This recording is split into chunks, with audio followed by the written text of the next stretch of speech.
Mesure. Donc bonjour à toutes et à tous, hein. Merci de vous être connectés ce samedi matin donc pour cet échange.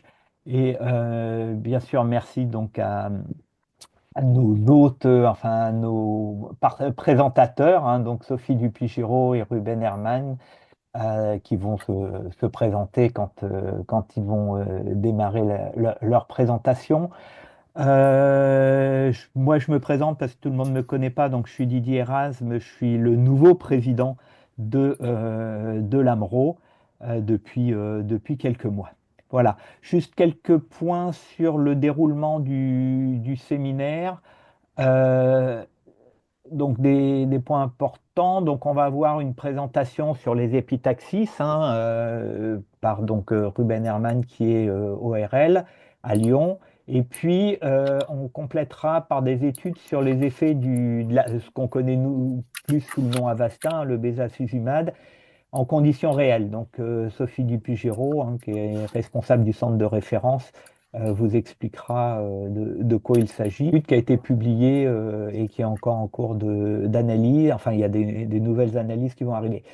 Donc ça fera 40 minutes, 20 minutes, ça fera à peu près une heure et on aura encore 20-25 minutes pour répondre à des questions. Donc voilà, je vais couper mon micro maintenant et je vous laisse la parole.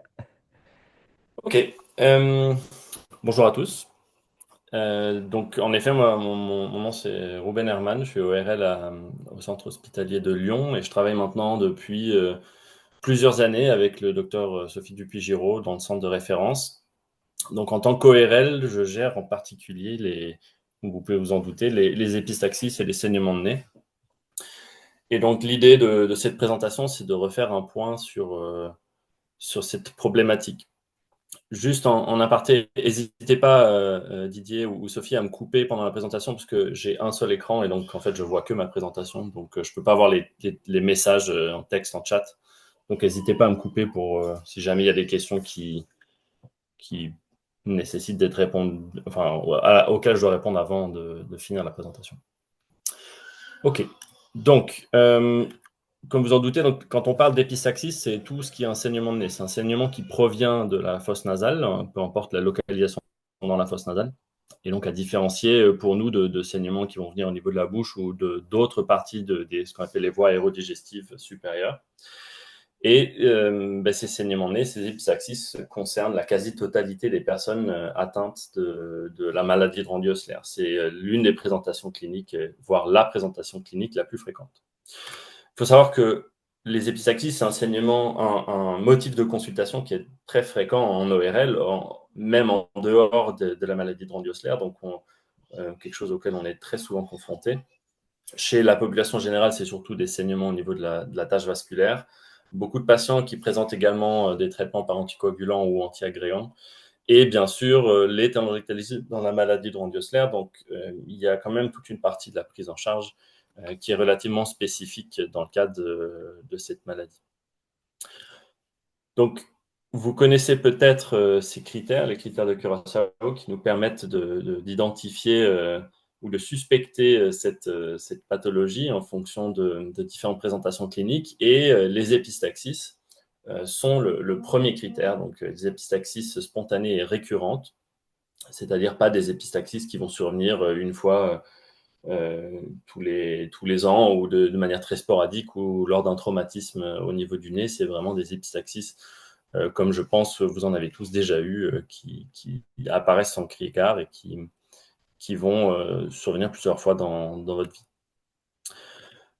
Donc quand on regarde, c'est la seule diapositive où je vais parler d'une atteinte en dehors du nez, mais quand on regarde les télangiectasies, qui sont ces malformations vasculaires de très petite taille, hein, à un niveau quasiment capillaire, donc c'est pas vraiment des angiomes, hein, c'est une malformation à part entière. Et vous voyez ici des présentations qui sont très fréquentes, donc au niveau des extrémités digitales, au niveau du palais, au niveau des lèvres, il peut y en avoir au niveau du nez, de la langue. Donc ça, c'est des localisations typiques dans la maladie de Randy-Osler. Et comme vous savez, il peut y avoir certains symptômes. Donc au niveau des doigts, ça peut être beaucoup des douleurs. Au niveau des gencives et autres, ça peut être des hémorragies, en particulier lors des brossages de dents. Et certains d'entre vous ont déjà eu des présentations un peu douloureuse et hémorragique à différents endroits de la cavité buccale. Mais il n'empêche que ce n'est pas ce type de lésion qui entraîne le plus de problèmes. Donc, une chose à noter sur laquelle je reviendrai aussi, c'est qu'il a été montré que c'est plutôt des lésions qui sont sur des zones photo-exposées ou dans des endroits qui ont subi du traumatisme répété. Donc, il y a des études qui ont montré que c'est plus fréquent sur la main dominante. Ça, au niveau du trauma, je reviendrai dessus, particulièrement quand on va parler du traitement chirurgical, parce que c'est vraiment important à garder en tête. Donc, quelques photos de ces télangiectasies au niveau des fosses nasales. Donc, on peut voir parfois, anatomiquement, on appelle cette partie-là, qui est l'entrée des fosses nasales, on appelle ça le vestibule. Et donc, on peut déjà voir ici une veine, un vaisseau assez tortueux, qui peut être une présentation assez typique dans la maladie d'André-Osler. Quand on entre ici, donc là, c'est ce que vous voyez, le métal, c'est un spéculum qui est utilisé pour écarter doucement les muqueuses. Et vous voyez beaucoup de petites lésions rougeâtres, vraiment de petite taille, des vaisseaux un peu tortueux. Et donc, c'est ça ce qu'on va observer quand on regarde des fosses nasales chez un patient qui présente donc la maladie d'André-Osler. On peut avancer et on voit donc différentes formes, des formes un peu plates, des formes un peu en relief. Et avec l'habitude, on sait à peu près quelles sont les lésions qui vont entraîner les saignements. Ici, vous pouvez voir que dans la partie postérieure des fosses nasales, on a de moins en moins de télangiectasie. La plupart du temps, ces lésions se concentrent vraiment sur le tiers antérieur ou la moitié antérieure des fosses nasales. Et la grande majorité des saignements dont on va parler surviennent au niveau de la partie antérieure du nez. Donc, on peut se poser la question de pourquoi est-ce que les saignements sont plus fréquents au niveau des télangiectasies des fosses nasales que celles situées aux autres endroits du corps. Parce qu'en pratique, il n'y a pas de raison anatomiquement pour qu'il y en ait plus au niveau des fosses nasales. Et ce n'est pas vraiment le problème. Le problème, ce n'est pas le nombre de télangiectasies qu'il y a au niveau des fosses nasales. Le problème, il est lié à la physiologie du nez lui-même. Donc, d'une part, c'est une région qui est extrêmement vascularisée. On a dans les fosses nasales un réseau de plusieurs artères qui va entraîner une vascularisation très très importante de ces fosses nasales. Donc, ces artères, vous en avez peut-être déjà entendu parler. La plus volumineuse, qui fait à peu près 75% de la vascularisation, qui s'appelle l'artère sphènopalatine, elle arrive de la partie postérieure des fosses nasales et elle va envoyer des vaisseaux au niveau de la cloison, au niveau des faces latérales des fosses nasales, avec plein de petites branches qui vont justement irriguer la totalité des fosses nasales. En avant, vous avez deux artères qui s'appellent les artères ethmoïdales qui arrivent par au-dessus, qui ne dépendent pas du même réseau artériel, qui dépendent eux de la carotide interne et qui vont vasculariser plutôt la partie supérieure et antérieure des fosses nasales. Ce qui est très important, donc après il y a une autre artère qui dépend de l'artère faciale, qui est de plus petit volume mais qui vient en partant de la lèvre. Donc il y a tout un tas d'artères différentes qui vascularisent les fosses nasales. Ce qui est important à comprendre, c'est que ce réseau, il est vraiment interconnecté. Vous avez à tous les endroits différents, en fait, des confluences de ces différents vaisseaux, ce qui fait que ces épistaxis sont justement relativement difficiles à traiter et qui fait qu'il y a déjà, de par la vascularisation, un risque important de saignement au niveau de cette localisation. Donc, cette petite zone que j'ai montrée en avant, on l'appelle anatomiquement la tache vasculaire parce que même chez les patients qui ne présentent pas la maladie d'André-Osler, c'est un endroit où vous allez avoir typiquement un aspect de télangiectasie. Donc, c'est cette tache vasculaire qui peut régulièrement entraîner des saignements, en particulier chez les adolescents, même en absence de toute maladie génétique. Donc ça, c'est la première chose. La deuxième chose, c'est vraiment la physiologie des fosses nasales et à quoi servent ces fosses nasales. En fait, elles ont plusieurs fonctions. Et certaines de ces fonctions sont intimement liées à la problématique des épistaxis. La première chose, vous en doutez, elles servent à la respiration. Mais en fait, cette respiration, l'idée, c'est d'amener l'air jusqu'au poumon. On est fait pour respirer spontanément par les fosses nasales et pas par la bouche, à part quand on fait un effort. Et le but du nez dans cette respiration, c'est d'humidifier et de réchauffer l'air afin que les poumons ne soient pas agressés par l'air qui entre.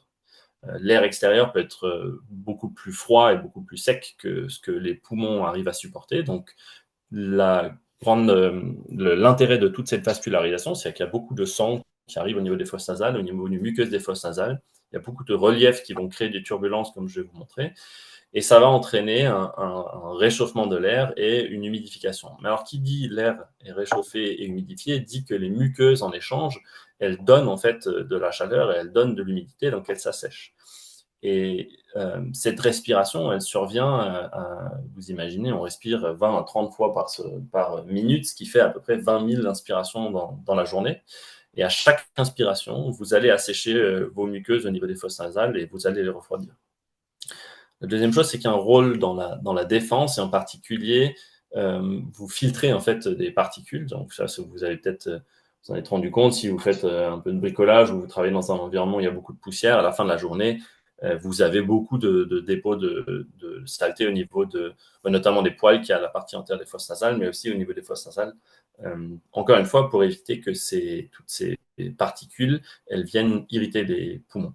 Il y a aussi un rôle au niveau de piéger les pathogènes, donc tout ce qui est bactéries et autres, et bien sûr dans l'olfaction, mais ce n'est pas vraiment ces parties-là qui vont être déterminantes dans ce facteur riche de saignement. C'est vraiment la respiration avec le fait que ces fosses nasales sont en permanence asséchées pour humidifier et justement réchauffer l'air qui rentre dans les poumons. Donc, il n'y a pas beaucoup d'études qui ont été faites. Enfin, il y a des études qui ont été faites pour voir un peu la physiologie du nez. Là, je ne vous demande pas de forcément comprendre parfaitement ce diagramme, mais vous voyez ici la partie antérieure des fosses nasales. Vous voyez le flux qui se ralentit progressivement et l'air qui va partir un peu dans tous les sens pour permettre l'olfaction, mais pour aussi le ralentissement va permettre de mieux humidifier l'air et l'air va être plus longtemps en contact avec les fosses nasales. Et d'autres études qui ont montré ces forces de cisaillement. Donc, à chaque inspiration, en fait, vous avez des contraintes physiques qui sont appliquées à votre nez et vos muqueuses sur lesquelles, en fait, ce flux, il va tirer. Et en particulier dans ces zones-là, donc le vestibule, la partie antérieure du cornet inférieur, les parties antérieures du cornet moyen, qui sont en final des zones sur lesquelles on voit très, très fréquemment des télangiectasies. Donc ça, c'est le côté un peu pourquoi on a cette problématique. La raison pour laquelle les télangiectasies, elles sont vraiment dans la partie antérieure, c'est aussi potentiellement à cause de ce cisaillement, à cause de ces traumatismes répétés qui vont entraîner en fait la création de nouveaux vaisseaux à ce niveau-là et qui vont favoriser l'émergence de ces télangiectasies, en particulier dans les régions antérieures. Donc, encore une fois, à garder en tête que le traumatisme peut avoir des conséquences au long cours sur le nombre de télangiectasies qui sont présents dans le nez. Donc, la façon dont on va avancer, on va commencer par que faire en cas d'épistaxis aiguë. J'ai vu les questions qui ont été posées, je vais essayer d'y répondre progressivement. Mais je pense que c'est important de refaire un point sur un peu les bonnes pratiques.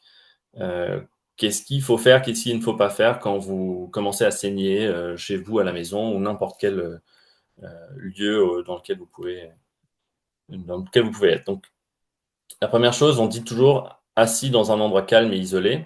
C'est pas toujours faisable. Mais la raison pour laquelle c'est important, c'est que il y a toute une partie des saignements, pour ceux d'entre vous qui ont déjà eu des saignements dans un endroit, dans un lieu public, dans un train ou autre, c'est particulièrement embêtant aussi. Le regard des autres va rajouter au stress. Plus vous êtes stressé, plus vous augmentez votre tension, plus vous allez saigner. Donc, c'est facile à dire dans le cadre d'une présentation, mais c'est quand même vraiment important d'essayer de vous mettre dans des conditions où vous n'avez pas à faire attention aux autres. Vous pouvez vous concentrer sur vos saignements et vous pouvez être au calme, dans un endroit où vous pouvez être sûr que personne ne va venir vous gêner. Donc, il vaut mieux, si vous pouvez, être au-dessus d'un évier, parce que comme vous le savez, il y a quand même, vous allez forcément tâcher, ou en tout cas, du fait de ces saignements-là, il y a un risque qu'il y ait du sang qui coule sur vos habits ou autres. Et donc, l'évier, c'est l'endroit parfait, mais parfois, c'est pas toujours possible. Donc, il y a plein de patients qui me rapportent des astuces différentes, soit une bassine, soit plus facile à transporter avec vous. C'est juste un sac plastique un peu rigide au-dessus duquel vous pouvez vous placer pour éviter qu'il y ait du sang qui coule. La position de la tête également, elle est importante. Donc, ce qu'il faut garder en tête, c'est d'éviter de faire en sorte que la pression augmente au niveau de la tête. Donc, généralement, vous restez assis, la tête, elle est plutôt en position droite ou alors légèrement penchée en avant, mais il ne faut pas avoir la tête entre les jambes, dans quel cas, en fait, vous allez avoir un débit sanguin beaucoup plus important. Donc, une fois que vous êtes en position, qu'est-ce que vous allez faire? Donc, la première chose, c'est il faut appliquer une compression ferme sur tous les tissus mous de votre nez pendant au moins 10 minutes. Donc, c'est vraiment la partie la plus importante. Donc, ici, vous avez une photo extraite d'un article où vous voyez qu'est-ce qu'on appelle tous les tissus mous. Donc, la partie haute, je ne sais pas si vous voyez ma souris, mais la partie haute du nez ici, c'est ce qu'on appelle les os propres du nez. C'est une partie rigide sur laquelle vous ne pourrez avoir aucune action de compression. Les vaisseaux qui vont saigner, ils sont dedans de cette partie-là. Mais toute la partie dépressible qui est en bas, c'est elle qu'il va falloir comprimer pendant au moins 10 minutes pour faire en sorte que la coagulation puisse se faire à ce niveau-là. Alors, généralement, ce que je conseille aux patients, c'est s'ils sont dans un environnement où c'est possible, d'effectuer un mouchage assez doux pour évacuer les caillots qui se sont éventuellement formés, ce qui permet d'avoir moins de croûte quand le saignement se sera arrêté. Alors j'entends bien que certains d'entre vous présentent des saignements qui ne s'arrêtent pas en cas de compression.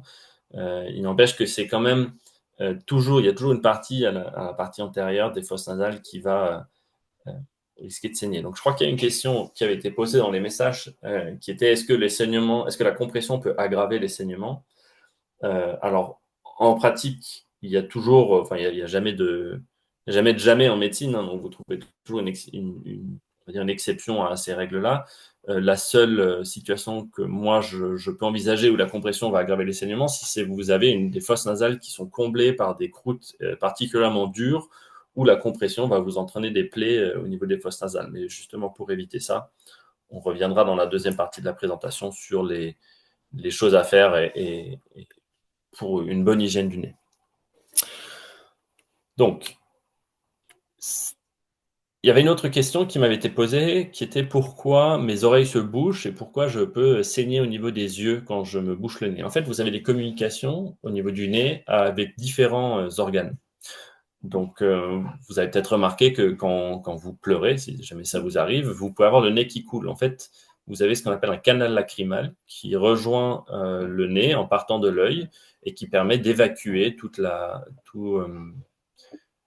les larmes, en fait, toutes les sécrétions lacrymales par ce canal-là pour aller dans le nez. Et ça peut marcher dans l'autre sens également. Il y a certains patients chez qui, ou certaines personnes chez qui ce canal lacrymal, il est perméable dans l'autre sens. Et donc, vous imaginez que si vous bouchez là, le sang, il n'a nulle part où aller, et ben, il va aller à travers ce canal lacrymal et sortir par les yeux. Donc, ça peut arriver. Ça n'a aucun élément de gravité si ça vous arrive. C'est parfaitement anatomique. La deuxième chose, c'est que vous avez au fond de votre fosse nasale un tuyau qui fait communiquer le nez et l'oreille.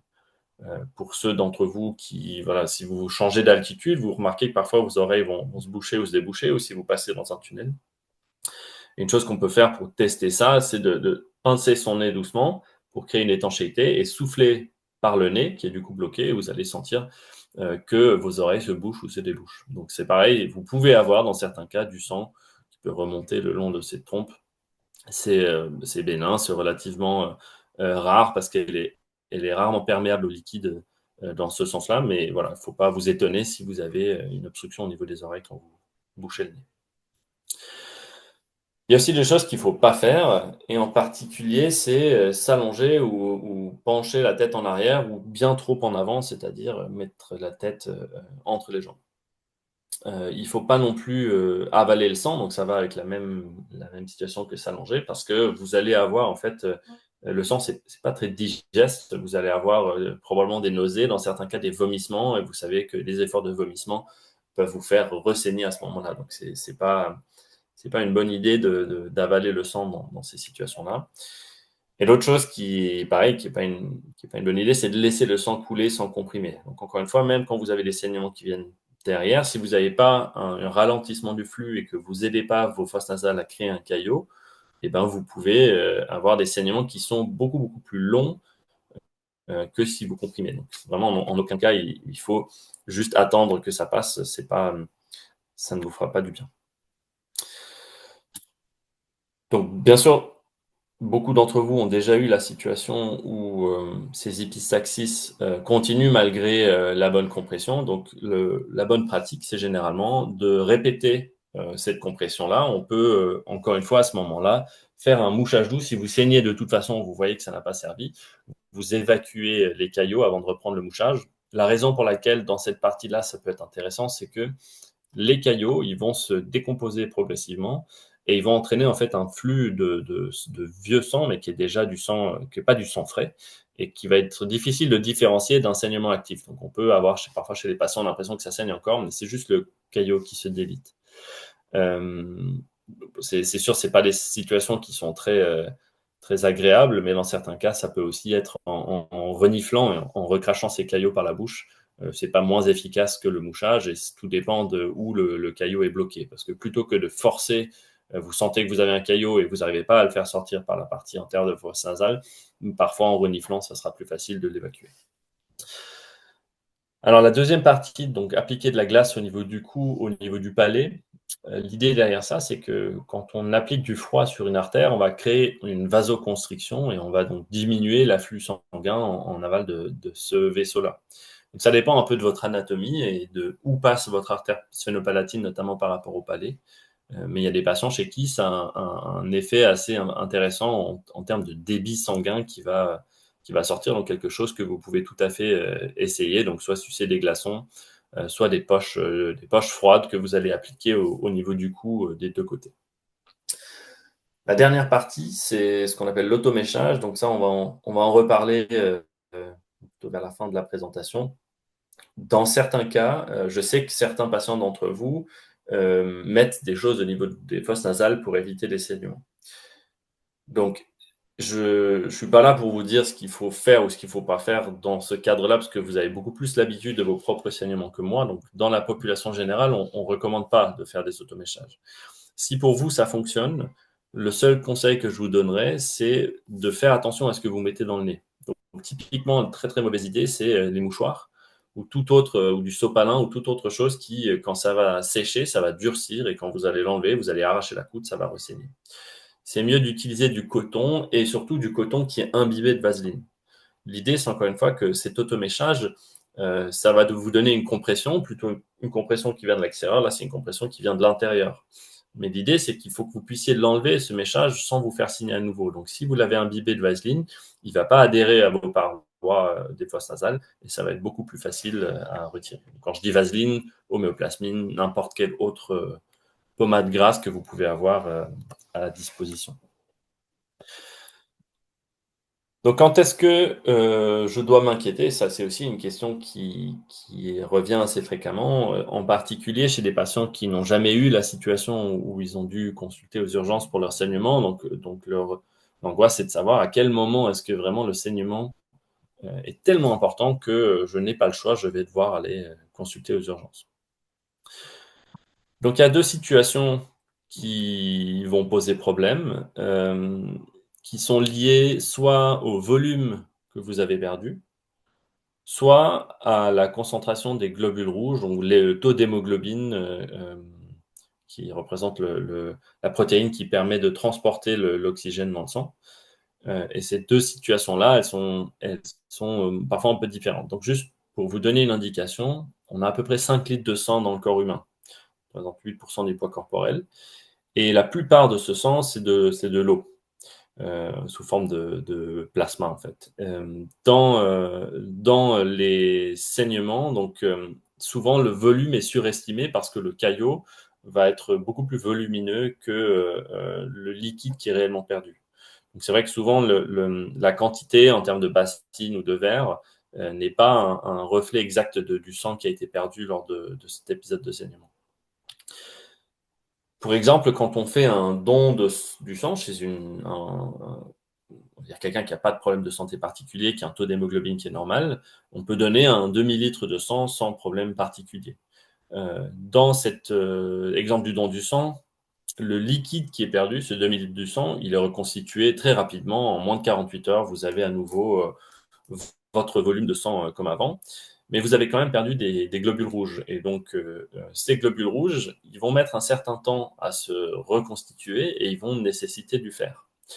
Donc, même si le volume est reconstitué, votre sang est en fait un peu plus dilué. C'est la raison pour laquelle vous ne pouvez pas effectuer des dons de sang très, très rapprochés, alors même que votre volume fonctionne bien. Donc, on va voir ces deux situations différentes. La première, c'est vraiment un saignement, c'est pas, ouais, un saignement aigu où la conséquence va être un faible volume sanguin. Et l'autre, c'est des saignements répétés ou progressifs où la conséquence va surtout être un faible nombre de globules rouges.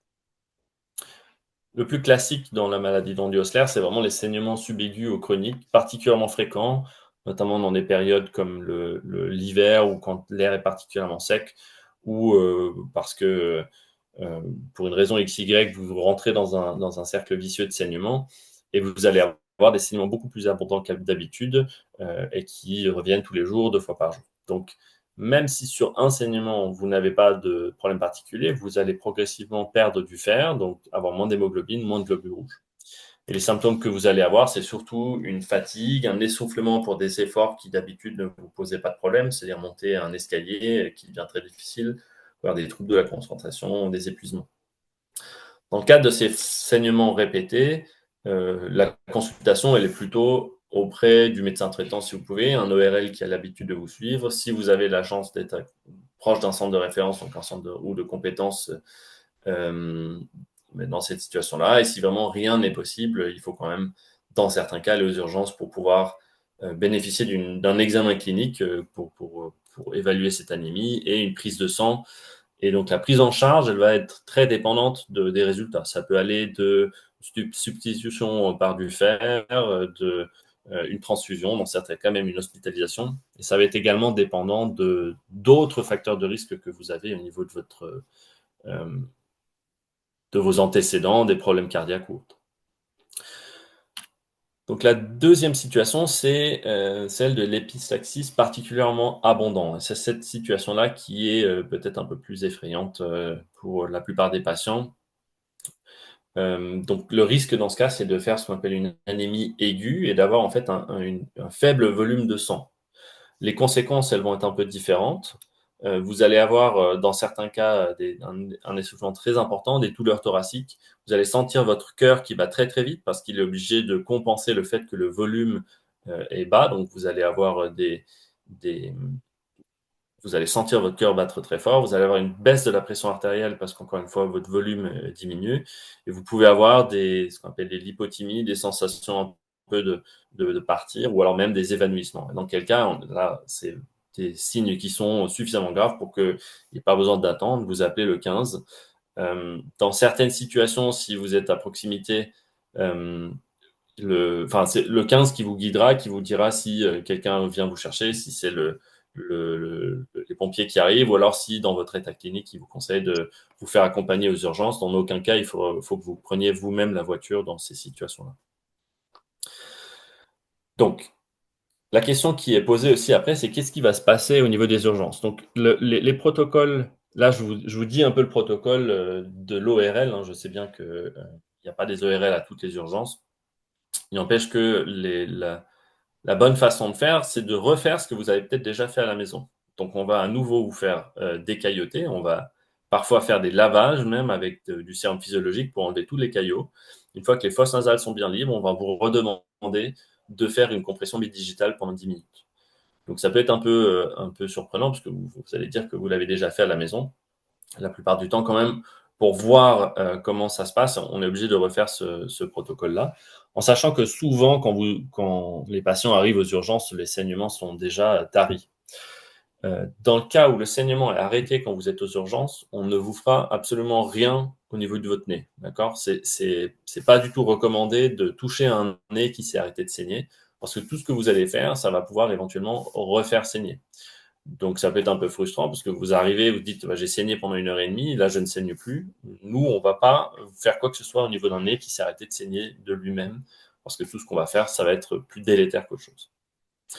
Imaginez, vous continuez quand même à saigner après cette compression bite digitale. Là, en fonction de l'abondance du saignement, on peut répéter la procédure ou alors on va faire ce qu'on appelle un tamponnement antérieur. Donc, le tamponnement antérieur, c'est aussi appelé un méchage. C'est l'introduction au niveau de votre nez de matériel pour faire arrêter les saignements. Donc ça, la plupart du temps, c'est fait par un médecin, mais dans certaines situations, ça peut être également fait par le patient lui-même. L'étape d'après, c'est le tamponnement antéro-postérieur. Ça, c'est des tamponnements qui sont plus rares, des méchages qui sont un peu plus douloureux, plus compliqués, avec du matériel un peu plus gros. Et puis après, il y a tout un tas de choses qu'on peut faire, de chirurgie, d'embolisation ou autre. On en arrive très rarement à ces situations-là. On arrive la plupart du temps à se sortir avec un tamponnement antérieur. Mais ce qu'il faut comprendre dans le raisonnement médical dans cette situation, c'est qu'on va commencer au plus doux, et puis on va progressivement augmenter on va dire, le caractère invasif des méthodes avec lesquelles on va essayer d'arrêter le saignement. Donc on ne va pas aller tout de suite à la situation chirurgicale. On va toujours commencer par des choses un peu plus douces. Donc, en quoi consiste le tamponnement antérieur? Donc, les recommandations au niveau ORL pour la maladie d'Andy-Osler, mais pour toute autre pathologie qui est susceptible de refaire des saignements, c'est du matériel résorbable. Le grand classique, c'est le Surgicel. Je sais qu'il y a une question qui a été posée de savoir si on pouvait avoir du Surgicel chez soi. Alors, je ne pense pas que ce soit infaisable, mais je pense que c'est difficile d'en obtenir en pharmacie. C'est relativement onéreux. Et surtout, vous n'avez pas les outils adaptés pour pouvoir l'insérer correctement au niveau de votre nez. Parce que si vous essayez de mettre du Surgicel juste avec votre main, en fait, c'est très mou hein, comme tissu. C'est vraiment difficile à utiliser dans ces conditions-là. Donc, nous, on utilise une pince un peu en baïonnette comme ça, avec laquelle on va combler les fosses nasales et on va rajouter de la vaseline et on va faire un méchage, c'est-à-dire on va mettre ces mèches dans le nez jusqu'à ce que les saignements s'arrêtent. Dans certains cas, on peut compléter avec ce qu'on appelle la matrice hémostatique. Donc ça, c'est des sortes de mousses qui peuvent être utilisées dans différentes chirurgies et qui sont injectées dans les fosses nasales et qui vont permettre en fait de s'étendre et de bloquer le saignement et de combler les fosses nasales. Il y a également des méchages non résorbables. Donc, la façon dont ils sont insérés, et ça, je vous le montre pour ceux qui sont intéressés par les automéchages, il ne faut pas suivre votre nez, en tout cas l'arête du nez. Il faut essayer d'être horizontal par rapport au plancher enfin, par rapport au plancher de la bouche, quoi. Donc, des fosses nasales, excusez-moi, par rapport au palais. On ne recommande pas ces mèches-là. C'est des mèches qui sont non résorbables, qui sont assez rigides et qui peuvent être d'une part assez douloureuses et traumatiques à insérer, mais aussi qui nécessitent qu'elles soient retirées. Et donc, quand on les retire, ça va faire à nouveau des saignements. Ce qu'on recommande plutôt, c'est ce type de mèches qui sont des mèches couvertes d'un sorte de gel lubrifiant qu'on va mettre au contact de l'eau, qui sont assez petites, et à l'intérieur desquelles il y a un ballonnet qui permet de pouvoir faire gonfler un peu comme on veut ces mèches. Alors, quand je dis on recommande pas, certains centres ne sont pas équipés de ces mèches et malheureusement, il faut faire avec. Le plus important dans cette situation, c'est vraiment d'arrêter le saignement coûte que coûte.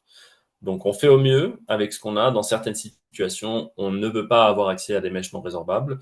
Dans quel cas, il faut quand même faire un méchage et ce sera toujours mieux que de ne rien faire au niveau de ces fosses nasales. Donc pour ceux qui sont intéressés par ces méchages, je vais vous montrer. Alors je vais pas refaire une démonstration en live, mais j'ai enregistré une petite vidéo que j'ai fait lors d'un atelier de thérapeutique pour les patients où je vais vous montrer comment on réalise ce méchage. Donc je sais pas si vous entendez le son. Donc là on va, bon, je peux couper le son. On va prendre du liquide. Là c'est de l'eau du robinet. Il ne faut pas que ça soit du sérum physiologique ou de l'eau stérile, peu importe. On va humidifier cette mèche et on va l'insérer au niveau du façade. Donc je vous dis, on va au début monter, orienter dans le sens de l'arête, puis on va horizontaliser, et on va tout doucement pousser cette mèche et l'insérer le plus loin possible jusqu'à ce que le petit marqueur en avant ressorte au niveau de la fosse nasale. Une fois que ça s'est inséré, vous allez pouvoir utiliser la partie en avant ici, qui est comblée d'un ballonnet pour gonfler en fait à l'intérieur des fosses nasales et permettre d'arrêter les saignements éventuels. Donc la difficulté qu'on rencontre actuellement, c'est plutôt en fait comment rendre ces mèches accessibles. Donc on en reparlera peut-être à la fin de la présentation. On est en train de mettre en place avec l'AMRO des kits épistaxis pour tester justement la diffusion de ces mèches, est-ce que c'est quelque chose qui peut vous aider? Parce que c'est quand même très dépendant de la quantité des saignements et de l'abondance des saignements. Donc, que ce soit pour un méchage qui est fait par vous-même ou un méchage qui est fait par d'autres personnes. Donc, je pense que Didier vous en reparlera soit là, soit à un autre moment, parce qu'on vous sollicitera pour savoir si c'est des choses qui pourraient vous intéresser. Donc, une fois qu'on a fait ces différents méchages, si on est encore dans une situation où ça ne permet pas de contrôler ces méchages, il faut savoir qu'il y a des options chirurgicales qui sont possibles. Donc, on peut faire des ligatures de l'artère sphénopalatine. Donc là, ça se fait sous anesthésie générale. Vous êtes amené au bloc opératoire, on vous endort et on passe une petite caméra dans le nez. On va rechercher l'artère sphénopalatine et on va la ligaturer. D'autres d'entre vous qui ont peut-être eu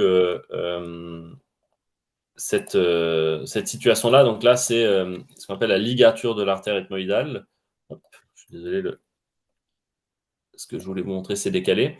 Et donc là, pour y accéder, on fait une incision au niveau de l'arc de cercle que vous voyez là. C'est des chirurgies qui sont extrêmement rares, mais qui peuvent survenir dans un contexte plutôt d'urgence. Donc on va inciser ici au niveau de l'angle et on va aller rechercher l'artère ethmoïdale pour la cautériser.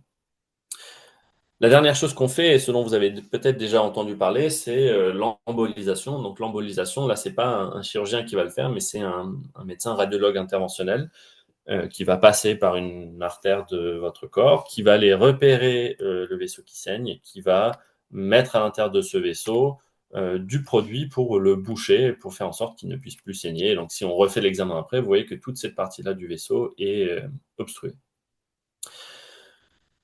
La technique qui est faite est très dépendante des moyens qui sont disponibles dans les centres, de l'entraînement du radiologue, de l'entraînement de l'ORL et de leur capacité à gérer ces différentes situations.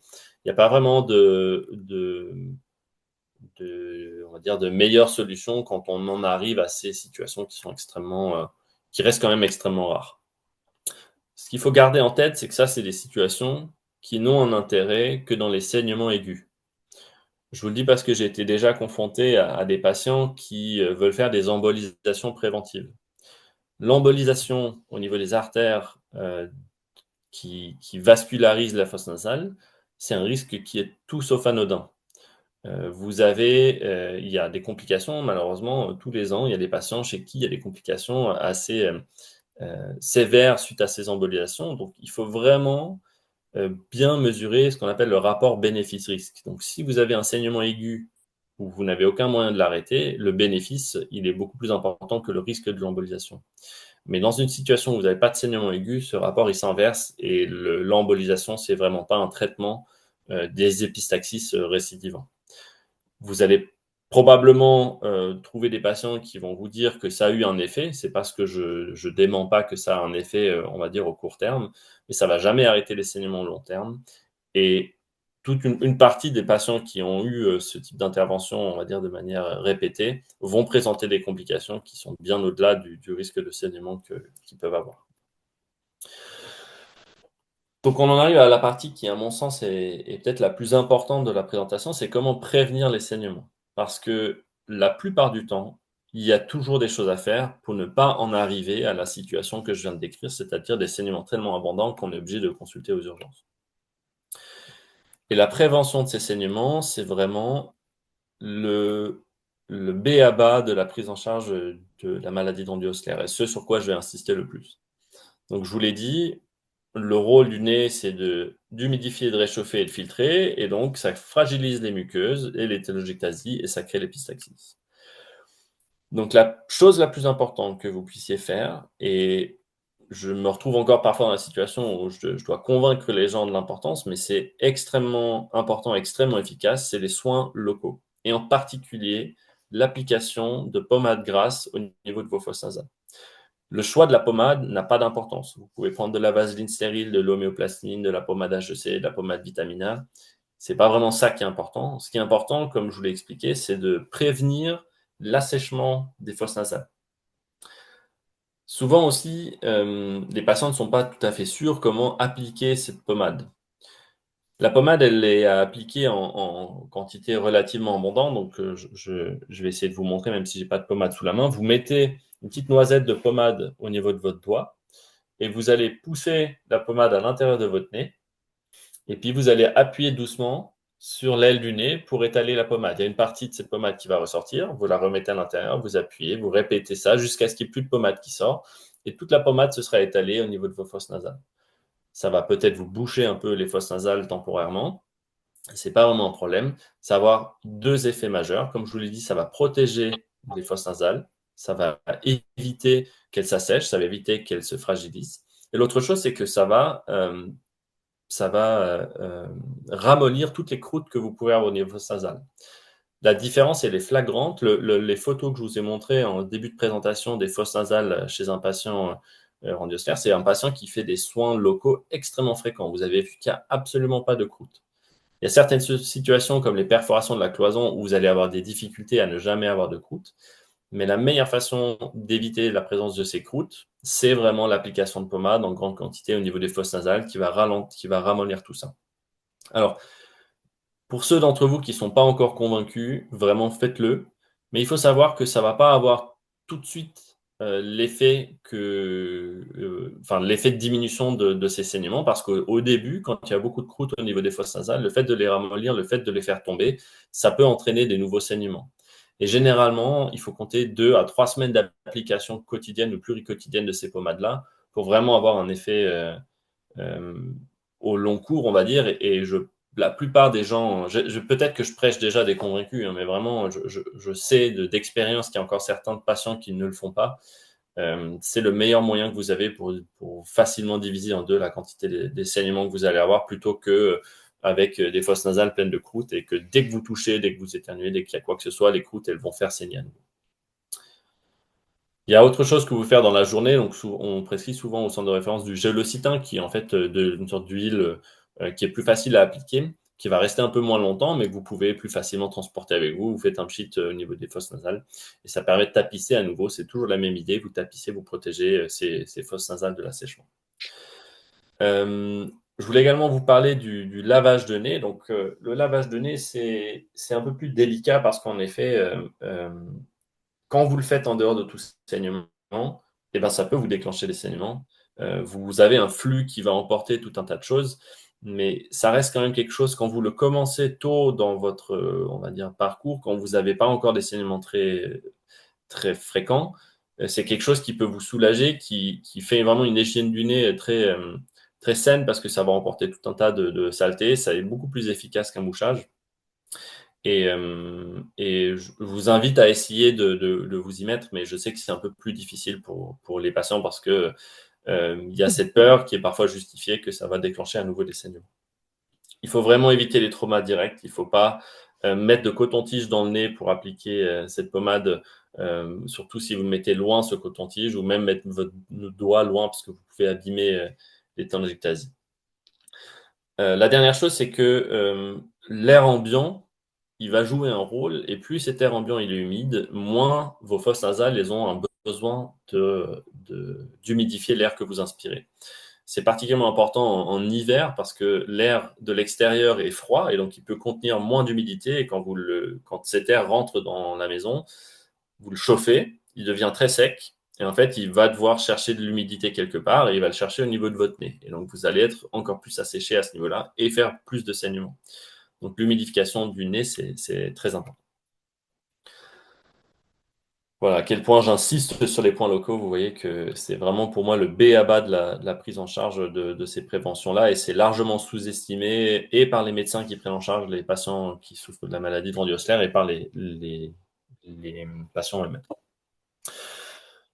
Donc voilà, ça, je vous en ai déjà parlé, c'est vraiment l'agression de chaque inspiration, et le fait que un nez sec, ça va favoriser l'apparition de croûtes, qui va entraîner de nouveaux saignements et des plaies au niveau des muqueuses. Juste pour vous donner une idée des appareils qu'on peut utiliser pour les lavages de nez, ça s'appelle le Rhino-Horn, ça c'est le Respimer. Tant que vous utilisez des méthodes douces, peu importe. Le problème de la seringue, c'est que vous allez avoir un jet qui peut être un peu trop fort, et qui peut décrocher des petites croûtes. Une autre chose qu'on peut mettre en place, c'est l'acide tranexamique. Donc, il y a plusieurs études qui ont montré que ça fonctionne, que ce soit par la bouche ou en application nasale. Alors, l'acide tranexamique, ça n'entraîne pas la création de caillots, mais ça empêche leur dégradation. Donc, quand le caillot est déjà là, ça va empêcher le fait que ce caillot se délite parce que, bon, je ne vais pas rentrer dans les détails, mais c'est un médicament qui peut tout à fait être essayé. Il y a peu de contre-indications, il y en a quand même, hein, avec un maximum de 3 grammes par jour. Donc, ça à voir avec le médecin qui vous suit pour la maladie de Randy-Osler. Mais si vous voulez essayer, il y a des patients chez qui ça apporte quand même beaucoup de confort. Ça va surtout avoir un rôle dans la durée des saignements. Ça ne va pas empêcher tout saignement d'arriver. Et on va partir sur parler de la dernière partie, celle qui, je sais que c'est une partie qui intéresse beaucoup les patients qui souffrent de la maladie de Randy-Osler parce que, et je le comprends tout à fait, on est toujours un peu à la recherche de la solution miracle, la solution qui va faire qu'on n'est plus embêté avec les saignements. Et il y a beaucoup de bouche à oreille qui se fait autour des différentes techniques des centres qui vont pratiquer une technique par rapport à un autre.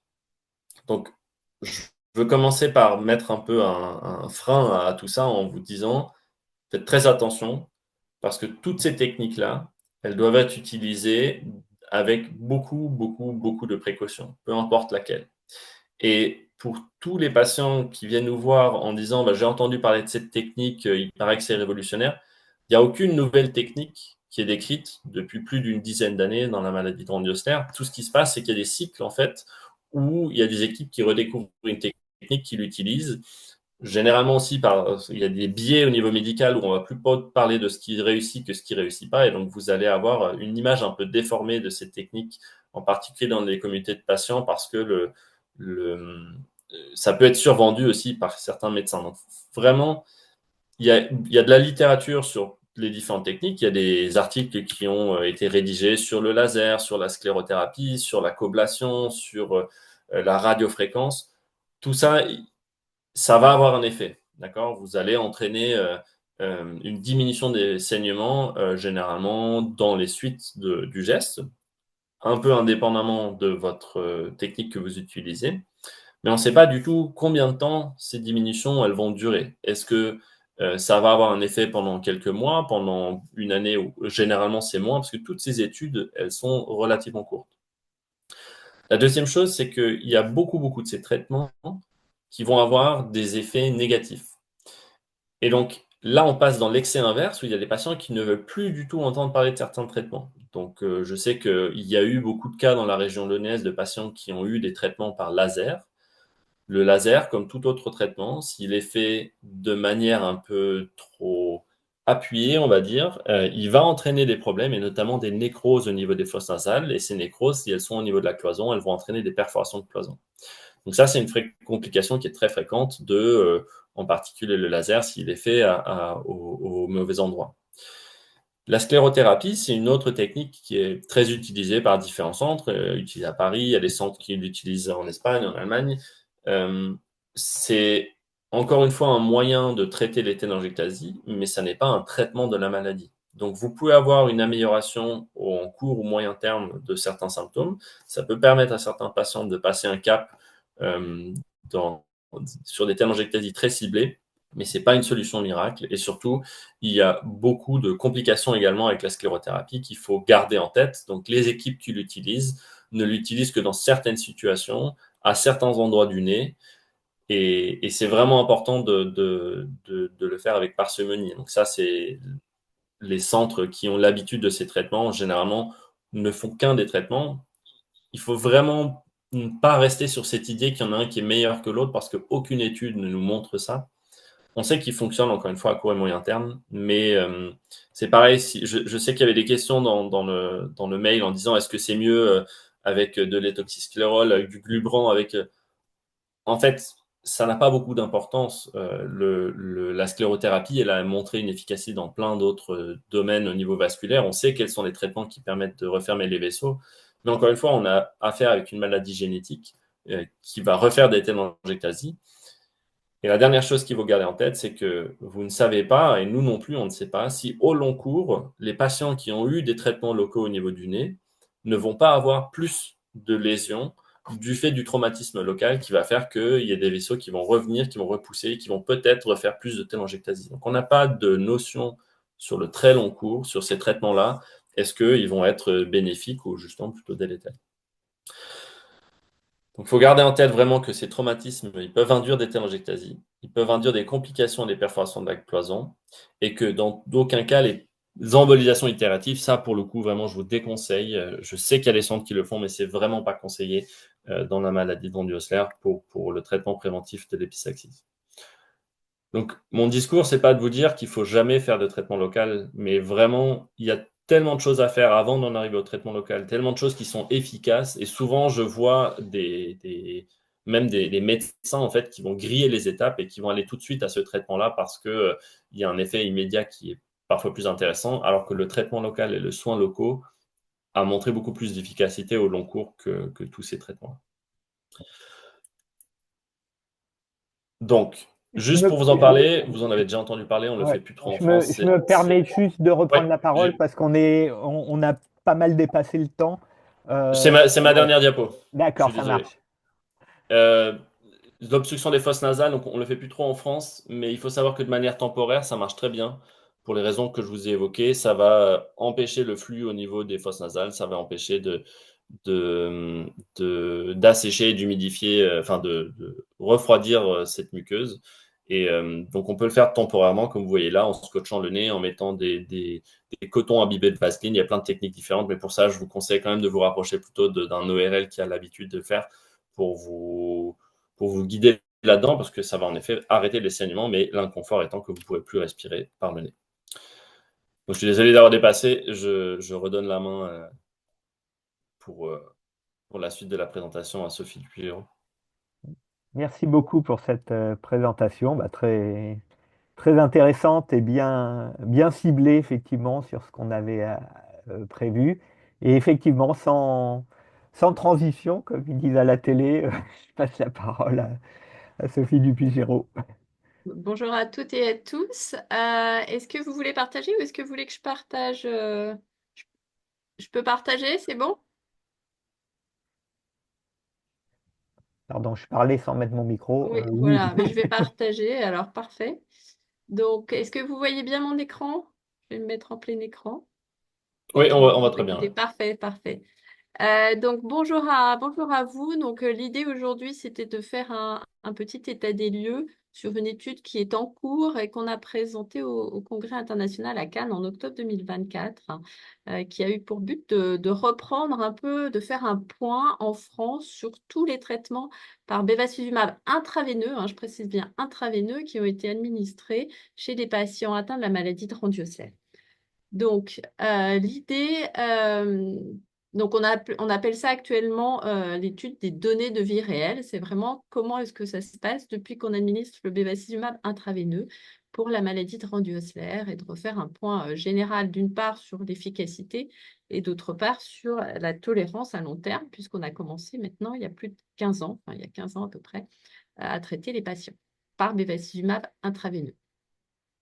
Comme vous le savez, juste un petit point pour rappeler les indications qui sont quand même aujourd'hui assez claires. On ne prescrit le bevacizumab par voie intraveineuse qu'aux patients qui ont des formes particulièrement sévères, soit du fait de l'atteinte hépatique sévère, et c'était la première étude qu'on avait faite avec un retentissement cardiaque important et réfractaire au traitement médical, au traitement cardiaque, et aussi chez les patients qui n'ont pas de possibilité de faire une greffe hépatique, soit parce qu'ils sont très jeunes et qu'on pense que c'est trop tôt, soit parce qu'ils sont trop âgés, qu'après 70 ans, on ne fait plus de transplantation hépatique, soit parce qu'il y a une contre-indication à la greffe.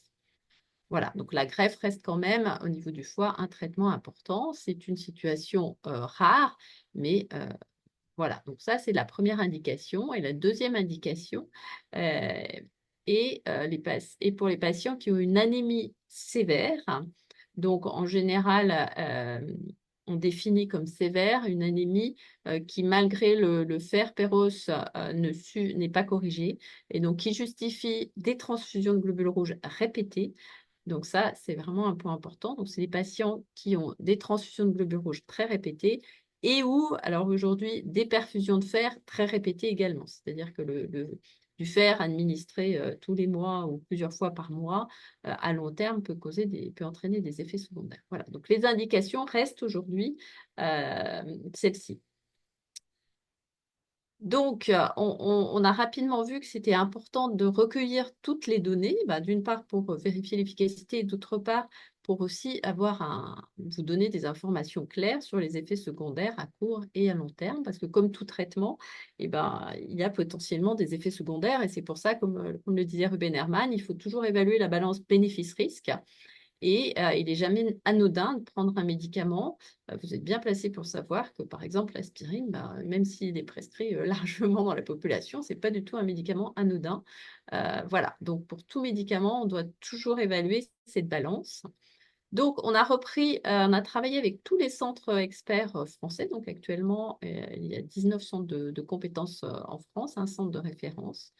Et avec l'aide de tous, on a retrouvé 284 patients qui avaient reçu du bevacizumab. Donc initialement, ça s'appelait l'Avastin, puisque jusqu'en 2020, il n'y avait que le laboratoire Roche qui commercialisait l'Avastin, qui est du bevacizumab. Et puis à partir de 2020, il y a d'autres médicaments qu'on appelle des biosimilaires hein, qui ont été mis sur le marché.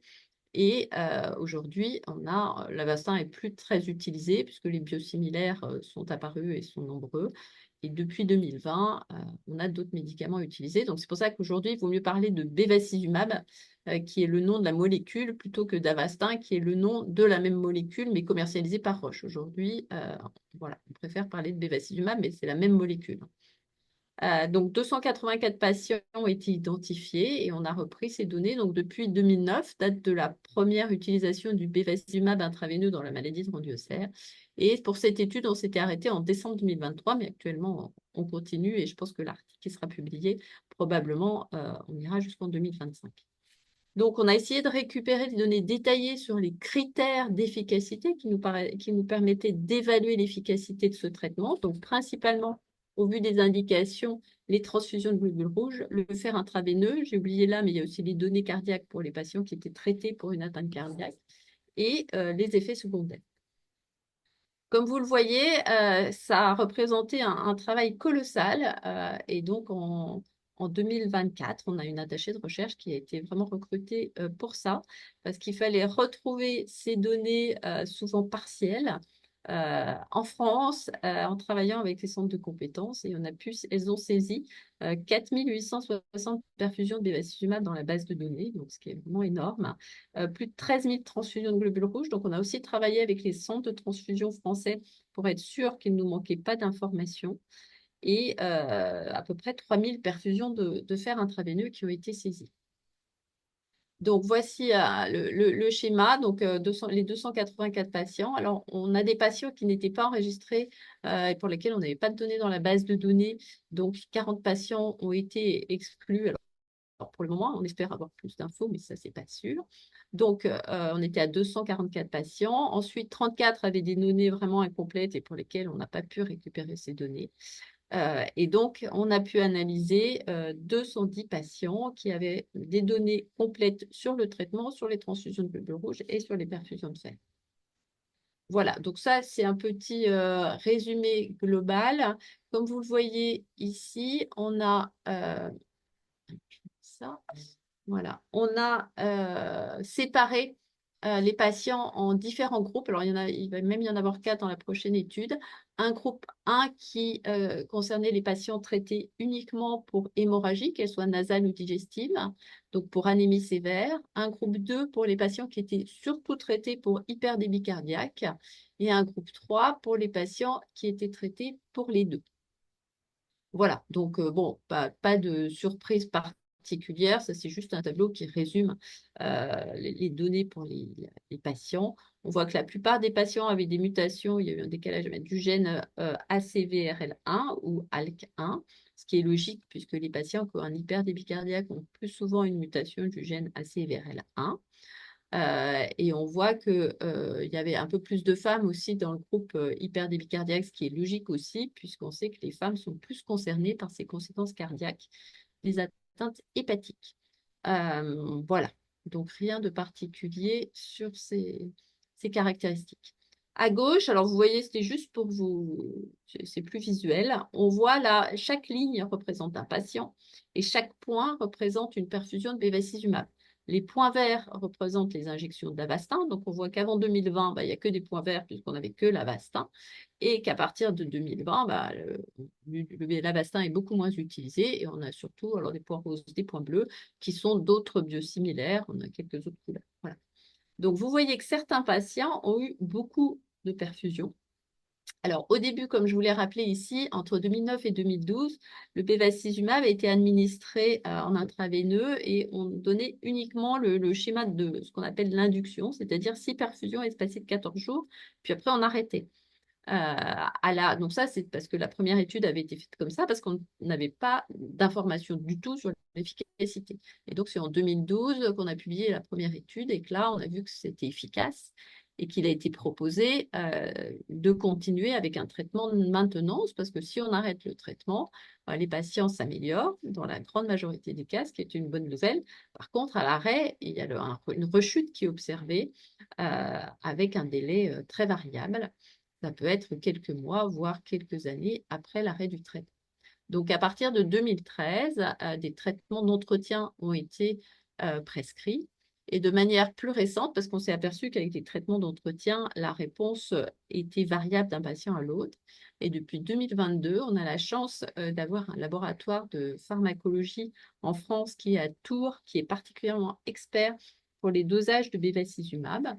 Et on s'est aperçu qu'il y avait une grande variation, d'ailleurs comme pour beaucoup de médicaments, dans le métabolisme du bevacizumab chez les patients. Et du coup, certains patients éliminent très vite le médicament et ont besoin d'un traitement d'entretien beaucoup plus fréquent que d'autres qui éliminent beaucoup plus lentement le médicament. Donc, on peut doser ce médicament, ce qui a été une grande avancée récente. Voilà, donc sur le schéma de gauche, on voit qu'au début, les patients n'avaient que des courts traitements de 6 perfusions, puis un arrêt. Et qu'en fait, l'évolution, à partir de 2013, on voit beaucoup de patients qui ont commencé à avoir un traitement d'entretien et actuellement des traitements d'entretien qui sont parfois plus fréquents. Donc, le traitement actuellement, il est poursuivi tant qu'il est efficace et bien toléré, ce qui est assez cohérent. Et à peu près en France actuellement, il y a entre 130 et 150 patients qui sont sous bevacizumab par voie intraveineuse pour la maladie de Rand-USL. Globalement, le nombre moyen de perfusion par patient, vous voyez, est aux alentours de 22. Et le temps entre la première et la dernière perfusion, aujourd'hui, est aux alentours de 3 ans et demi. Donc, on a quand même des durées assez prolongées, avec, comme vous le voyez, une maximum à 15 ans. Une patiente qui a du bevacizumab depuis le début de son utilisation. Donc, c'est aussi pour... j'ai vu qu'il y avait une question sur la durée possible de traitement. Bien sûr, ça dépend de la tolérance. Tout le monde n'a pas la même tolérance, mais certains patients l'ont depuis très longtemps avec une très bonne tolérance. Voilà. Je n'ai pas de données dans la maladie de Rand-USL au-delà de 15 ans. Pour les patients, donc on a regardé l'efficacité, ce qui est un point important. On voit qu'on a regardé il y a un petit schéma en haut à droite là, que vous voyez, P1 qui représente le traitement, pas le traitement, pardon, la période avant le traitement, les 6 mois qui ont précédé le traitement. P2 qui est la période de traitement qui commence au début du traitement, comme le traitement est administré tous les 14 jours au début. Donc, on a 2 mois et demi de traitement qui est représenté par les flèches vertes, ici. Et puis ensuite, donc 3 mois après. Et P3 qui est une période qui chevauche un peu P2, qui correspond aux 6 mois après la fin du traitement. Et donc, on a regardé chez ces patients le nombre chez tous les patients et en fonction des groupes, bien sûr, le nombre de transfusions de globules rouges. Donc, comme vous le voyez ici, pour les patients qui présentaient uniquement un tableau d'hémorragie, qui étaient traités pour un tableau d'hémorragie, qu'elle soit nasale ou digestive, le nombre de transfusions de globules rouges était très élevé avant le début du traitement. C'est ce qui est le rectangle rouge. En moyenne, on avait 10. Et des patients qui avaient, sur 6 mois, qui avaient pratiquement 40 kilos de globules rouges, donc c'était beaucoup. Et on voit que vraiment, il y a une diminution extrêmement importante des transfusions dans les 6 mois qui ont suivi la première perfusion et également ensuite dans les 6 mois qui ont suivi la dernière perfusion.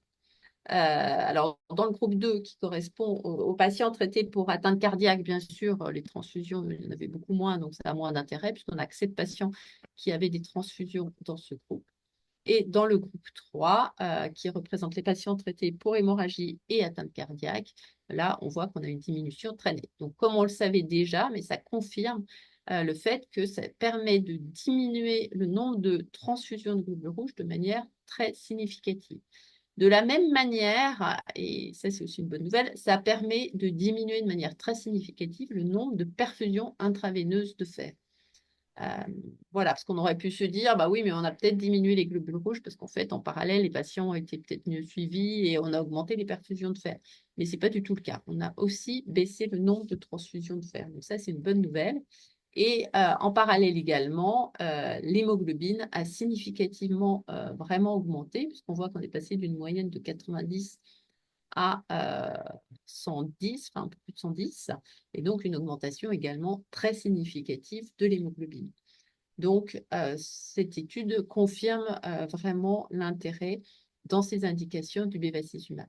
De la même manière, l'index cardiaque chez les patients qui ont une atteinte cardiaque a diminué avant-après traitement, et donc ce qui confirme également l'efficacité sur l'hyperdébit cardiaque. Concernant les effets secondaires, donc on n'a pas eu de décès directement lié au traitement. Bien sûr, sur une durée de 15 ans de suivi, il y a eu des décès, mais liés à d'autres causes et chez des patients qui étaient âgés. Voilà. Concernant les effets secondaires, donc on voit qu'il y a quand même des effets secondaires qui sont relativement fréquents. 149 patients qui avaient eu au moins un effet secondaire. La plupart des effets secondaires étaient liés à des douleurs musculaires ou articulaires sur du long cours chez à peu près 15% des patients. La protéinurie, qui est un effet secondaire qu'on connaît avec le bevacizumab, dans 14% des cas. On est en train de faire un travail avec la pharmacovigilance sur cette protéinurie. Le plus souvent, c'est des protéinuries qui restent très modérées et qui régressent à l'arrêt du traitement. On n'a pas d'insuffisance rénale ou de complications rénales graves liées au bevacizumab dans la maladie de Trandy-Eusler. Maintenant, il faut rester vigilant et c'est vrai que dès qu'on a une question, on s'adresse au néphrologue et dans de rares cas, on a arrêté par prudence le traitement du fait d'une protéinurie. L'hypertension artérielle est probablement un peu ici sous-estimée parce que l'hypertension artérielle, c'est une complication, enfin, c'est quelque chose de fréquent dans la population générale. Donc, je pense qu'elle est moins facilement déclarée que d'autres complications qui sont moins fréquentes dans la population générale. Les maux de tête, la fatigue sont des complications décrites. La thrombose veineuse, ça c'est une bonne nouvelle. On a peu de thrombose en fait. Je pense que le pourcentage n'est pas plus important que les patients avec la maladie de Ranvier dans la population générale. Donc a priori, c'était un des risques décrits au départ chez les patients qui avaient du bevacizumab pour des traitements de cancer. Et probablement, il n'y a pas vraiment de surrisque dans la population des patients qui ont une maladie de Ranvier. Alors, je ne vous ai pas tout décrit. On a d'autres effets secondaires beaucoup plus rares. Donc, je n'ai pas tout mis. La dysphonie est un effet secondaire qui est assez typique. Ces patients ont une modification de la voix après sans gravité, mais ça peut être gênant après les perfusions. Donc, en conclusion, ça reste un traitement qui est souvent, dans la grande majorité des cas, dans plus de 90% des cas, c'est pas 100%, efficace dans les indications proposées, souvent bien toléré, même sur le long terme, mais encore une fois, on n'a pas de recul de plus de 15 ans, c'est déjà beaucoup. Et l'intérêt des dosages de taux résiduels est vraiment extrêmement important. Et donc maintenant, tous les centres de compétences sont bien au fait de cela. Et c'est vraiment une pratique qui s'est répandue. Et on a des réunions tous les mois avec tous les centres de compétences en visio, durant lesquels on discute avec le laboratoire de Tours des dosages quand il y a des questions particulières. Voilà, je remercie vraiment toutes les personnes du centre de référence, les personnes du réseau et tous les médecins du réseau qui sont particulièrement actifs et qui collaborent vraiment activement. La pharmacienne de la filière avec laquelle qui a la chance, en plus, elle est à Lyon et vraiment, elle a fait un travail fabuleux. Les méthodologistes, les statisticiens. Donc, on a présenté ces données au Congrès de Cannes pour ceux qui y étaient. Et donc, la rédaction de l'article est en cours. Juste un petit point, parce que ces données ont mis en évidence comme il est difficile d'avoir des données de bonne qualité de surveillance. Et donc, on en a rediscuté avec Didier Erasme hier à la réunion du réseau. Et probablement, la participation des patients, ce serait vraiment très utile pour nous. Et on est en train de réfléchir à la mise en place d'une feuille de surveillance qui pourrait ressembler à ça, vraiment quelque chose de très simple, mais sur laquelle vous pourriez indiquer la date du traitement par bevacizumab avec la dose et le nom, parce que comme je vous l'ai dit, maintenant, c'est plus de l'Avastin en général, et souvent, on n'a pas le nom du biosimilaire utilisé par les pharmacies, donc ça nous oblige à retourner dans chaque pharmacie pour savoir ce qu'ils vous ont administré. Donc, si le patient pouvait avoir cette information, ce serait fabuleux. Les transfusions de globules rouges, les dates et le nombre de culots, ça c'est vraiment très important. Les perfusions de fer, c'est pareil, c'est des données qui pour nous sont vraiment importantes à colliger pour juger d'efficacité. Les données d'hémoglobine et de ferritinine. Voilà, donc ça c'est un, un élément auquel on a réfléchi et auquel on peut encore réfléchir et qui est modifiable, mais je pense que ce serait vraiment important. Je n'ai pas du tout parlé dans la présentation, on a un travail en cours euh, pour la mise en place avec l'ANSM, donc l'Agence du médicament, et la HAS sur un cadre de prescription compassionnelle. Donc, on espère qu'il va voir le jour très prochainement, ce qui permettra, alors, ce n'est pas une autorisation de mise sur le marché, mais ça permet quand même un remboursement, parce qu'aujourd'hui, c'est les hôpitaux qui payent et qui se font rembourser après, mais quand même, on justifie des prescriptions. Le cadre de prescription compassionnelle permettra de donner un cadre à ces prescriptions et d'améliorer également le suivi. Donc ça, on espère que ça va voir le jour très prochainement. Et on a un espoir, éventuellement, on va déposer un dossier avec un laboratoire pharmaceutique français qui essaie justement de remettre sur le marché des médicaments qui ne sont plus commercialisés ou alors qui n'ont pas d'AMM. Et le dossier va être déposé auprès de l'Agence européenne du médicament en juillet. Donc, on espère euh, que ça permettra d'avoir une autorisation de mise sur le marché dans la maladie de Ranvier pour le bébé-cystique. Voilà. Merci pour votre attention. Je suis à votre disposition pour vos questions. Merci, merci Sophie. Effectivement, il y a des questions qui sont arrivées, donc je vais laisser la parole.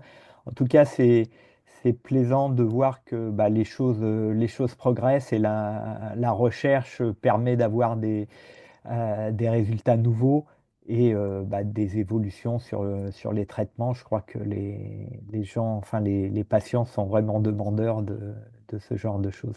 Voilà, je vais laisser donc la parole à Emmanuel et Suzanne, hein, qui ont donc dû voir un petit peu les questions. Elles sont assez diverses, elles touchent un peu les différents domaines, les deux domaines. Donc voilà, je laisse la parole, je vous laisse remettre votre micro et moi je coupe le mien.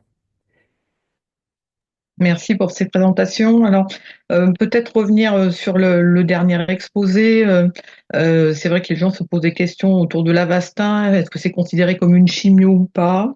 De la même façon que la question est posée de savoir pourquoi limiter ce traitement à ces seuls patients dont vous venez d'évoquer voilà, les caractéristiques, Sophie Géraud. Oui, merci. Alors, l'Avastin n'est pas une chimiothérapie. Ce n'est pas une chimiothérapie, c'est un anticorps monoclonal dirigé contre une protéine qui sert à la prolifération vasculaire. Alors, pourquoi il y a cette confusion et c'est souvent noté chimiothérapie? Parce qu'au départ, c'est un médicament qui est comme tous les anti-angiogéniques en fait, qui ont été développés en cancérologie où on donnait une chimiothérapie associée à ces médicaments puisque quand il y a un cancer, pour que le cancer puisse se développer, il utilise en fait le réseau vasculaire de la personne dans laquelle il se développe. Donc, c'est vrai que ça a permis de vraiment améliorer les choses, d'ajouter à la chimiothérapie ces anticorps monoclonaux qui agissaient, eux, uniquement sur les vaisseaux. Donc, nous, bien sûr, on n'utilise pas la chimiothérapie, qui n'a aucun intérêt dans la maladie de Ranvier-Hussler, mais par contre, ces médicaments nous sont rapidement apparus comme extrêmement intéressants et on a pu utiliser tout ce développement fait en oncologie, en cancérologie, pour ces médicaments anti-angiogéniques. Il n'y a pas que celui-là, hein, il y en a d'autres. Voilà, donc souvent, et en plus, du coup, ces médicaments étaient fabriqués dans les mêmes pharmacies, au même endroit que la chimiothérapie, puisqu'ils étaient administrés en même temps. Donc même les pharmaciens appelaient ça chimiothérapie parce que juste, c'était une unité de fabrication. Mais il y a beaucoup d'anticorps monoclonaux pour beaucoup de maladies qui sont utilisés. Ça peut être gastro-entérologie, par exemple, pour les maladies auto-immunes, les maladies inflammatoires digestives, ils utilisent beaucoup d'anticorps monoclonaux. Ça n'a rien à voir avec une chimiothérapie. Donc non, ce n'est pas une chimiothérapie. Voilà, ça c'est le premier point. Pourquoi l'utiliser que dans ces indications? Bah, comme on le disait tout à l'heure, c'est la balance bénéfice-risque. C'est quand même des médicaments qui peuvent avoir des effets secondaires qui ne sont pas du tout anodins. Donc voilà, aujourd'hui, ils sont réservés euh, aux patients qui ont des formes les plus sévères. Heureusement, la maladie de Rendiosser, c'est une maladie pour laquelle la plupart des études ont montré que la durée de vie était normale. Voilà, avec même moins de risque de cancer. Enfin, vraiment, et puis on le voit, on a beaucoup de patients qui sont âgés, voire très âgés. Ça, c'est une très bonne nouvelle. Donc, on ne peut pas se permettre d'utiliser des médicaments qui ont une toxicité qui n'est pas nulle. Voilà, si la forme n'est pas assez sévère, mais je comprends votre question. Voilà, alors en plus, bon, c'est un médicament qui s'administre par voie intraveineuse, donc c'est pas très facile d'accès. C'est vrai que pour les médicaments qui s'administrent par la bouche, voilà, il y a des études en cours, comme vous le savez, on en a fait également avec d'autres médicaments, mais là encore, je pense qu'il faut rester très très vigilant à ne pas prendre. Le médicament doit être administré sur du long terme. Donc, il faut vraiment faire attention de ne pas induire d'autres pathologies du fait d'une toxicité médicamenteuse. Alors, il y a deux questions encore plus précises. D'une part, comme effet secondaire, quelqu'un parle de douleur au gros orteil. Oui, je l'ai vu cette question. Alors, c'est le gros orteil, en général, les douleurs articulaires sont diffuses. C'est rarement une articulation ciblée. Donc, je ne sais pas, la douleur du gros orteil, ça évoque beaucoup une crise de gouttes. Mais voilà, habituellement, encore une fois, c'est des patients qui se plaignent plus de douleurs diffuses. Maintenant, je ne peux pas répondre spécifiquement à ce patient sans avoir vu à quoi ça ressemble, mais voilà. C'est Et possible l'autre que s'il y est... avait une lésion préexistante à ce niveau-là, ça puisse majorer la douleur. D'accord. L'autre qui avait été envoyé par écrit aussi, qui est très précise, la pose d'un stent sur l'artère coronaire droite exclut-elle du bénéfice des injections d'Avastin? Alors, je dirais qu'il y a deux points pour répondre à cette question. Le premier point, c'est que quand on pose des stents, les cardiologues donnent des anticoagulants ou des antiagrégants avec les stents, hein. Et en général, c'est même une double de médicaments. Et donc, ce qui est principalement responsable de saignement dans ces cas-là, c'est l'association, c'est les anticoagulants et les antiagrégants après la pose d'un stent. Alors, on a longtemps dit pas de bevacizumab parce que à cause du risque de thrombose et voilà. Aujourd'hui, on n'en est plus là, c'est-à-dire qu'en effet, il nous arrive de prescrire du bevacizumab intraveineux chez un patient qui a eu des stents, mais il faut avoir du recul. Donc, ça ne contre-indique pas absolument le bevacizumab, mais on reste quand même extrêmement vigilant. Donc, c'est au cas par cas des discussions. Voilà. Et le problème, c'est surtout l'aspirine et le cardégique et les anticoagulants après les stents. D'accord. Merci. Oui. On peut peut-être reprendre une ou deux questions concernant les épistaxies. Oui. Il y avait une question concernant la pommade tacrolimus, le Protopie. Voilà, de savoir effectivement l'efficacité. Et puis une autre question qui est concernée. Alors, je vais peut-être rapidement, Ruben, si tu es d'accord, répondre au tacrolimus. On a fait une étude Vas-y, avec vas-y. la pommade tacrolimus qui a montré, hein, c'était significativement diminué les saignements. Alors, toute pommade, comme l'a bien dit Ruben, améliore. Donc, chez tous les patients, on a vu une amélioration des saignements, même ceux qui avaient la pommade placebo. Donc, ça, c'est un point vraiment important. Après, ceux qui avaient la pommade tacrolimus avaient une amélioration un petit peu plus importante et qui était significative. Donc oui, la pommade tacrolimus, en plus, c'est vraiment local. Donc ça, je dirais ce double avantage. À la fois, c'est que les patients mettent vraiment de la pommade tous les jours et 2 fois par jour. Et d'autre part, il n'y a pas d'effet secondaire, à part parfois des petites sensations de brûlure au niveau nasal. Mais voilà, il y a l'arrêt qui diminue à l'arrêt, donc il n'y a pas d'effet secondaire embêtant. Et donc en ça, la pommade tacrolimus, je pensais à vraiment un traitement très intéressant. Euh, voilà, on n'a pas pu, on voulait faire une autre étude plus large. Malheureusement, on a demandé 3 fois de financement au PHRC et on n'a pas eu le financement. Donc, on n'a pas pu faire d'études plus larges pour confirmer ça. C'est bien dommage. Alors, il y a une autre question sur les pommades plus générales. Elles ne sont pas remboursées, les pommades qui ont été citées. Est-ce qu'on peut utiliser des mélanges maison du type sérum physiologique, huile de sésame, pour maintenir l'humidité des fosses nasales? Alors, le sérum physiologique, ça va pas maintenir l'humidité. Euh, Ce qui est difficile, c'est que le nez, c'est aussi une porte d'entrée infectieuse. Donc, si vous utilisez des produits qui sont pas forcément conditionnés pour, vous risquez d'avoir des germes qui vont passer en fait dans la fosse nasale, dans le sang et de faire toutes les complications infectieuses qu'on connaît de la maladie mondiale. Donc moi, je préconiserais pas ça. Maintenant, la vaseline stérile, c'est typiquement un produit qui va être peut-être moins onéreux que le homéoplasmine. Mais c'est vrai que toutes les pommades, on a le même problème, hein, dans toutes les autres pathologies qui font des saignements de nez, elles sont pas remboursées. Mais malheureusement, je peux pas dire que je recommanderais de faire des mélanges maison. D'accord. Je Alors, partage. Et oui, la vaseline, je pense que les gros tubes de vaseline, c'est quand même probablement le moins cher et Mm. c'est très bien, hein. Mm. d'accord. Alors, il y a une autre question Et- sur l'utilisation. Pardon. Non, bah non, je vas-y. voulais juste dire, pour le tacrolimus, il y avait une question sur comment se le préfère prescrire. Là, il faut que ça soit quand même quelqu'un qui ait l'habitude, enfin, c'est des médicaments d'exception, la façon dont c'est prescrit, et je pense pas que votre médecin généraliste voudra prescrire ce genre de choses, mais vous pouvez vous mettre en relation avec les centres de compétences pour ce type de prescription, je Tout pense. à fait. Alors, j'ajouterais juste ces médicaments d'exception, donc c'est des tendances particulières sur Mm. lesquelles il faut en plus, on n'est pas tellement dans les clous parce que ces médicaments d'exception, normalement, sont prescrits pour les médicaments qui sont AMM. Et donc, il y a une petite phrase à la fin, je ne sais pas si ça, probablement certains d'entre vous ont vu, où il est écrit que le médecin certifie que ce médicament a l'AMM dans cette indication. Donc, en pratique, moi, je raille cette phrase parce que non, on n'a malheureusement pas d'AMM.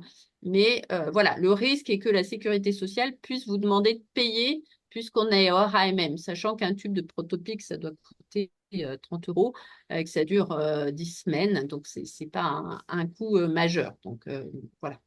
Mais on n'est pas tout à fait dans les clous là non plus. Donc en effet, le Mm. pharmacien peut vous demander de le payer. D'accord. Alors, oui, il y a une question sur l'utilisation du Protopic 0,1% sur la muqueuse nasale. Est-ce qu'il y a des effets secondaires? Ce Bon, que j'en ai disait Sophie parlé. Dupuyro, c'est la brûlure surtout. En fait, les patients qui arrêtent, c'est parce que les sensations de brûlure deviennent trop gênantes et parfois, soit ils arrêtent, ils mettent de la pommade normale, soit ils font des pauses, ils remettent. Mais il n'y a pas d'effet indésirable au-delà des problèmes locaux. Il y avait une question, vous n'avez pas fait allusion tout à l'heure au Bloxan, Toxin, ouais. les mèches résorbables qu'on peut acheter en pharmacie. Souvent, c'est la taille, hein, qui va poser problème. Mais après, moi, j'ai rien contre. Encore une fois, les petites astuces pour arrêter les saignements, je suis pas trop directif, hein, vis-à-vis des patients. On fait bien comme on peut, hein, dans certaines situations. Moi, je trouve que juste que le Bloxan, c'est pas assez volumineux la plupart du temps et que, en fait, du coton avec de la vaseline, ça marche bien aussi. Mais j'ai rien contre. En tout cas, j'aurais rien à dire contre. Alors, si on reste sur les pommades, il y a une question, est-ce que cela peut faire saigner ou est-ce que ça peut faire mal à la gorge? Et Alors, ça peut puis, faire saigner quand vous êtes au tout. Ah, désolé, finissez la oh, mais question. l'autre, c'est un peu différent. Peut-on l'associer à une compression? Est-ce que c'est utile d'en mettre quand on fait une compression?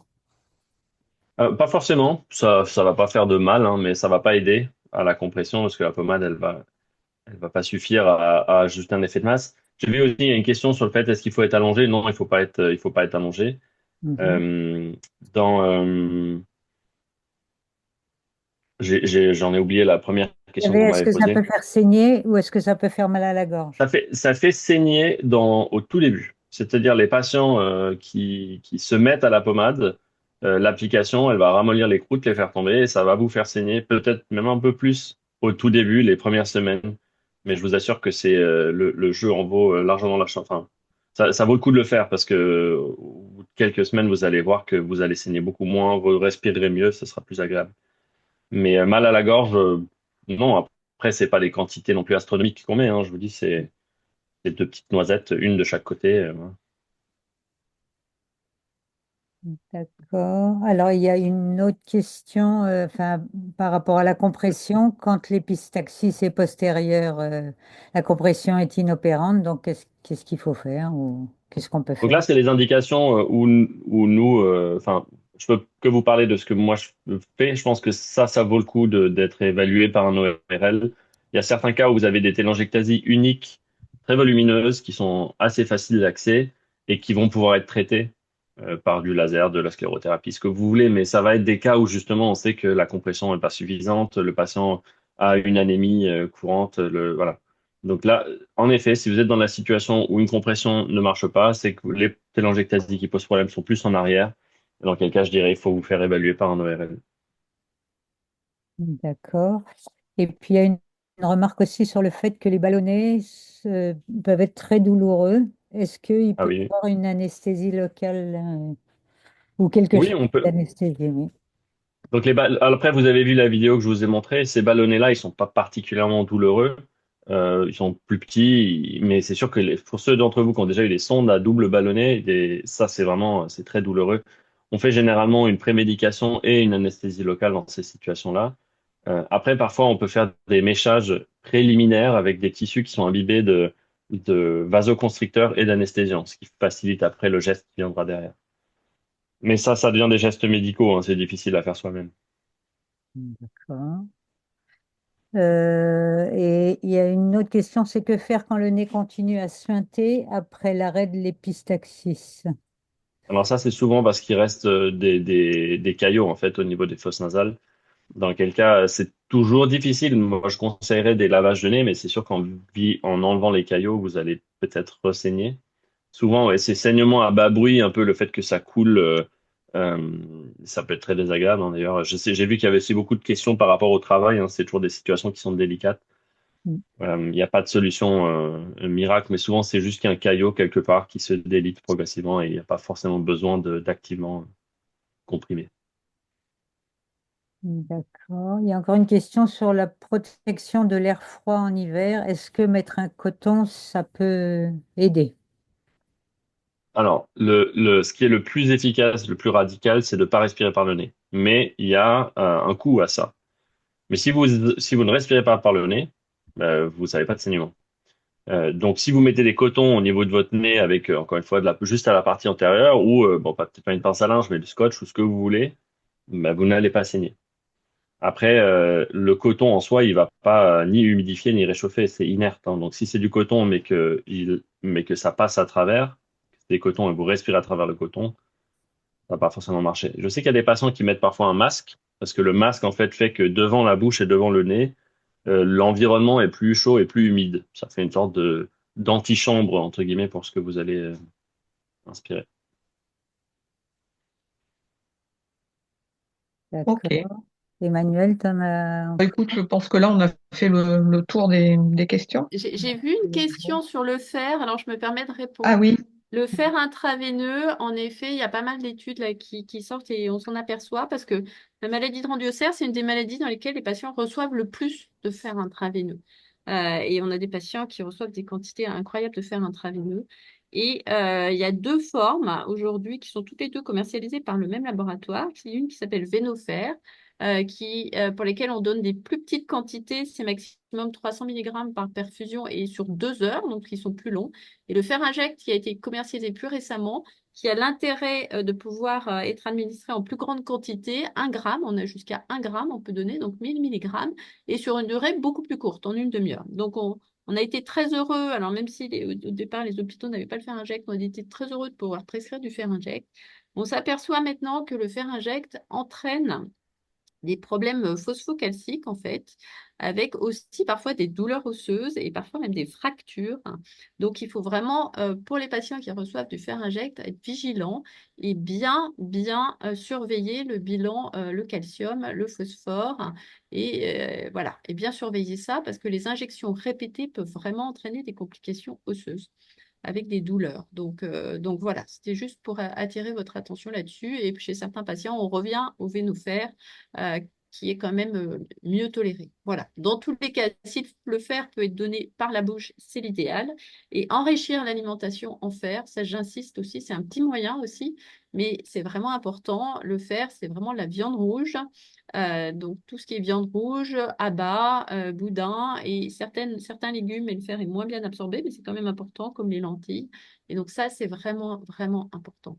L'apport de fer perros par l'alimentation et éventuellement en comprimé. Il y avait une question, j'ai vu, sur le bicyclinate de fer. Alors, en effet, le fer, tous les fers ne sont pas remboursés, les fers Perros.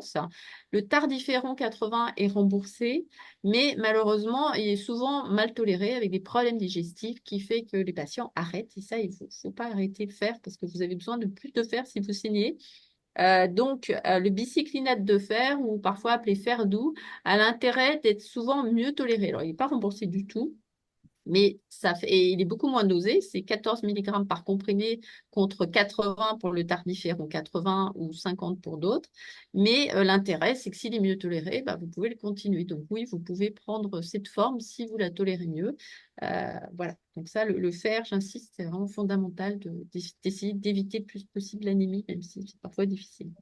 Il y a une question, c'est est-ce qu'il y a une corrélation possible entre prise de fer et hausse des saignements?